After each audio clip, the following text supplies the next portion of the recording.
سچ بات یہ ہے کہ جب کوئی ہم سے زکات لینے کے لیے آئے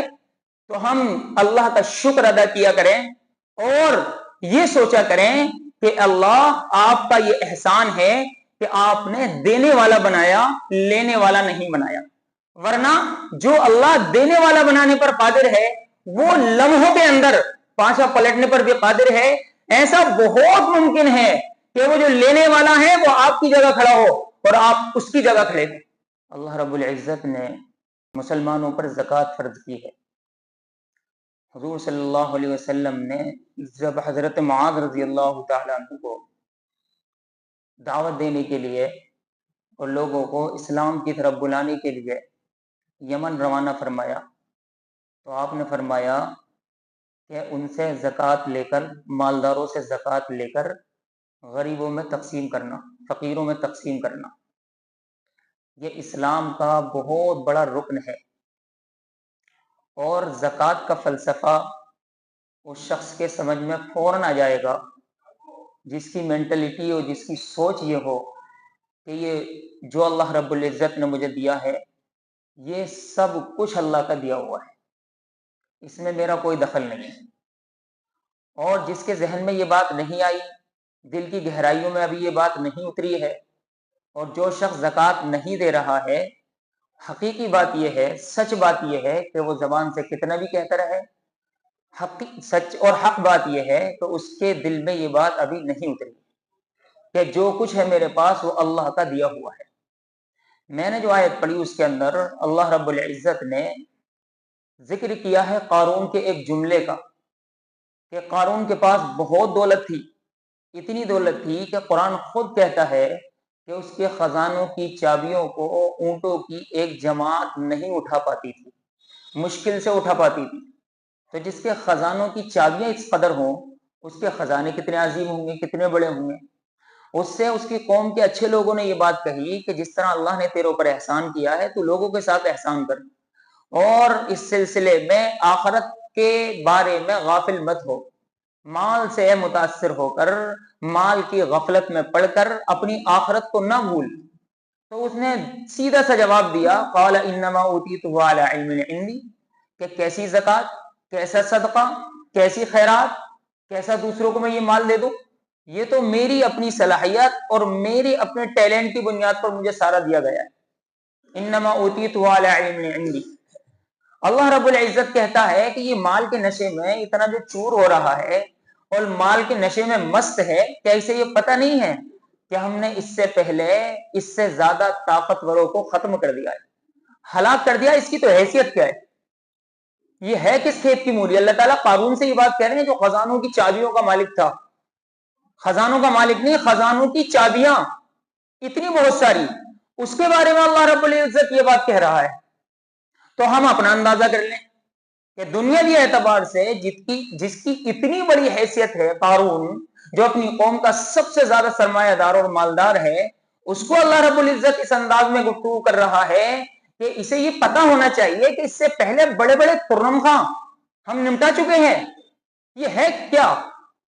ہم بھی اب اس بات کا اندازہ لگا لیں بس کہ اگر ہم اپنے مال کی زکوٰۃ نہیں دے رہے ہیں تو جس طرح یہ بات قانون سے اللہ رب العزت کہہ رہا ہے، اسی طرح ہم سے بھی یہ بات ہے کہ ہم بھی خوب اچھی طرح یہ بات سمجھ لیں کہ اگر ہم نے اپنے مال کی زکوٰۃ نہیں نکالی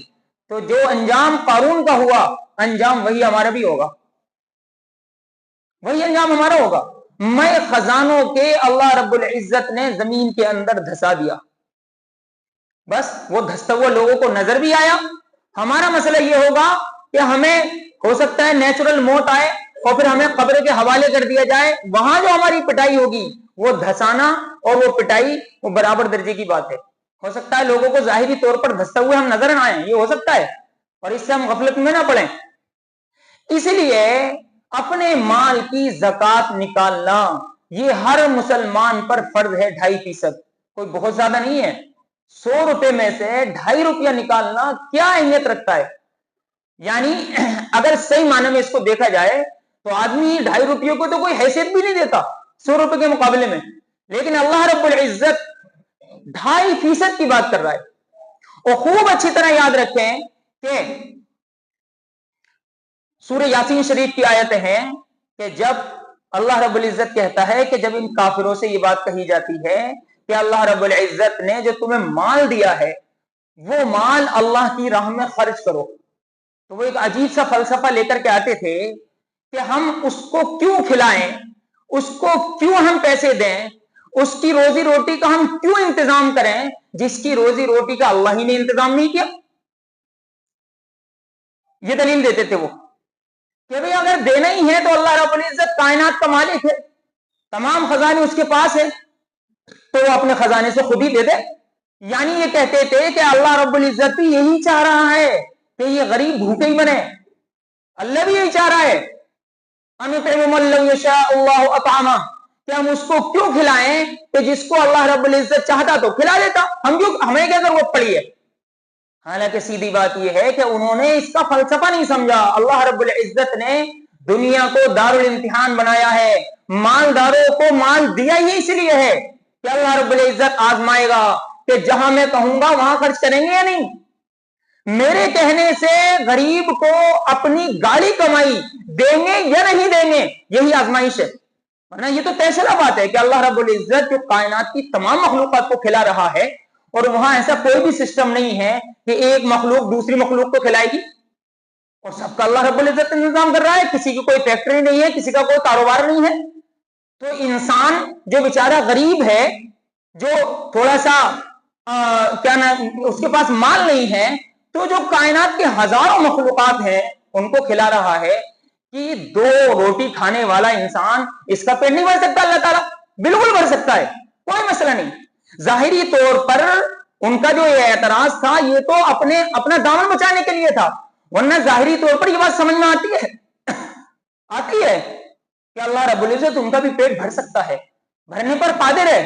لیکن کیوں نہیں بھر رہا ہے؟ مالداروں سے کیوں کہہ رہا ہے؟ مالداروں سے اس لیے کہہ رہا ہے کہ ان کا امتحان مقصود ہے کہ میں نے جو تمہیں دیا ہے اس کے ذریعے سے ان کا پیٹ بھرو، تاکہ تمہاری آزمائش ہو کہ مال کو یہ سمجھتے ہو کہ نہیں کہ یہ مال اللہ کا دیا ہوا ہے یا ہمارا کمایا ہوا ہے۔ اگر تم زکات نہیں دے رہے ہو تو تمہارا سیدھا مطلب یہ ہے کہ تم یہ سمجھتے ہو کہ یہ میرا کمایا ہوا ہے، میں جہاں چاہوں گا خرچ کروں گا، وہاں میں خرچ نہیں کروں گا جہاں اللہ چاہ رہا ہے۔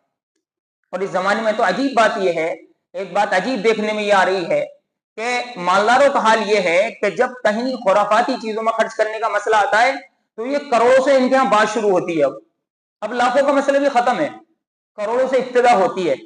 اور جب خدا کے راستے میں خرچ کرنے کا مسئلہ آتا ہے تو بالکل ایسا لگتا ہے کہ جیسے ملک الموت ان کے اوپر سوار ہو گئے ہیں اور ابھی موت آنے والی ہے، ہاتھ نکلتا ہی نہیں ہے۔ میں بار بار ایک قصہ سناتا ہوں کہ بیٹھے ہوئے صاحب مانگ رہے تھے تو ایک مالدار صاحب ان کا انٹرویو لے رہے تھے، تو میں تھوڑا سا دیکھنے کے لیے کھڑا ہو گیا، اور میرے ذہن میں یہ بات تھی کہ شاید یہ انٹرویو لینے کے بعد جب یہ انٹرویو میں پاس ہو جائے گا بیچارہ یہ مانگنے والا، تو یہ 1 لاکھ کی گڈی نکالیں گے اور اس کے ہاتھ میں پکڑا دیں گے، یا اس کا ہاتھ پکڑیں گے اور اس سے کہیں گے بھی تیرا گھر کچا ہے، ٹھیک ہے میں سارا مٹیریل پہنچا رہا ہوں، تو اپنا گھر بنوا۔ میں نے یہ سوچ کر کے میں ذرا کھڑا ہوا کہ دیکھیں انٹرویو کے بعد نتیجہ کیا نکلتا ہے۔ اتفاق سے انٹرویو اس کا بالکل صحیح تھا، ماشاءاللہ اس نے ساری باتیں صحیح بتائی، لیکن نتیجہ یہ نکلا کہ اس کے بعد 10 کا نوٹ نکال کر کے انہوں نے دیا۔ کیا مصیبت ہے، ایسا لگتا ہے کہ ہمالیہ پہاڑ ہمارے سر پر گرنے والا ہے، ہمیں خرچ کرتے ہوئے ہمارا ہاتھ نکلتا ہی نہیں ہے۔ اور ویسی چیزوں میں، شادیوں کی خرافات میں، مہندی لگائی کی خرافات میں، اپٹن لگائی کی خرافات میں اتنے پیسے ہم خرچ کرتے ہیں کہ اپنی شادیوں کو بھی مشکل بناتے ہیں، اور غریب لوگوں کی جو بیٹیاں ہیں ان کو آنسو بہانے پر مجبور کرتے ہیں، وہ اپنے آنچل میں منہ چھپا کر روتی ہیں۔ اور اب بیٹیاں نہیں رو رہی ہیں، اب تو بیٹے بھی بہت رو رہے ہیں۔ ہو سکتا ہے آپ لوگوں میں بھی ہیں ایسے کہ پیسے ہی نہیں ہے ولیمے میں بہت سارے کھانے کھلانے کے لیے، 35 سال کے ہو گئے، 40 سال کے ہو گئے، 45 سال کے ہو گئے، کہاں سے کریں شادی؟ رو رہے ہیں وہ، اور رولا کون رہے ہیں؟ یہ مالدار انہیں رولا رہے ہیں، مالدار انہی سے اگر یہ کہا جاتا ہے زکات کا مسئلہ تو ان کے دل و دماغ میں یہ بات نہیں اترتی۔ یہ اترے گی کب؟ اس وقت اترے گی جب یہ فلسفہ ہمارے سمجھ میں آ جائے گا کہ جو کچھ دیا ہوا ہے یہ اللہ کا دیا ہوا ہے، اس میں میری محنت کا ذرہ برابر بھی دخل نہیں ہے۔ بلکہ سچ بات یہ ہے کہ جب کوئی ہم سے زکات لینے کے لیے آئے تو ہم اللہ کا شکر ادا کیا کریں، اور یہ سوچا کریں کہ اللہ آپ کا یہ احسان ہے کہ آپ نے دینے والا بنایا، لینے والا نہیں بنایا، ورنہ جو اللہ دینے والا بنانے پر قادر ہے وہ لمحوں کے اندر پانچا پلٹنے پر بھی قادر ہے۔ ایسا بہت ممکن ہے کہ وہ جو لینے والا ہے وہ آپ کی جگہ کھڑا ہو اور آپ اس کی جگہ کھڑے ہو، کوئی بعید نہیں ہے۔ لیکن یہ جھڑکنا اور تنگ کرنا، پریشان کرنا عجیب سا مزاج بن گیا ہے کہ ہمیں مال تو ہمارے ہاتھ سے، یعنی ہمارے ہاتھ سے نکلتا ہی نہیں ہے۔ اللہ کے نبی علیہ الصلوۃ والسلام نے مثال دی ہے کہ جو غلط قسم کا آدمی ہوتا ہے جب وہ کوئی نیکی کرنے کا ارادہ کرتا ہے تو اسے ایسا محسوس ہوتا ہے کہ جیسے کوئی زنجیر ہے جسے زنجیر سے اسے جکڑ دیا گیا ہے، اور جیسے جیسے وہ ارادہ کر رہا ہے نیکی کا وہ زنجیر اور تنگ ہوتی جا رہی ہے، اور تنگ ہوتی جا رہی ہے۔ غلط قسم کے لوگوں کا حال یہ ہوتا ہے، جن کے دل سیاہ ہو چکے ہیں ان کا حال یہ ہوتا ہے، جن کے دلوں پر گناہوں کے اتنے نقطے لگ گئے کہ اب کہیں جو ہے سفیدی باقی نہیں ہے، کہیں نور کی کرن نہیں ہے، ان کی حالت یہ ہوتی ہے کہ جب وہ نیکی کا ارادہ کرتے ہیں تو وہ زنجیر گویا کہ جکڑتی رہتی ہے اور ہاتھ کھلتے نہیں ہیں نیکی کی طرف، یہ حالت ہوتی ہے۔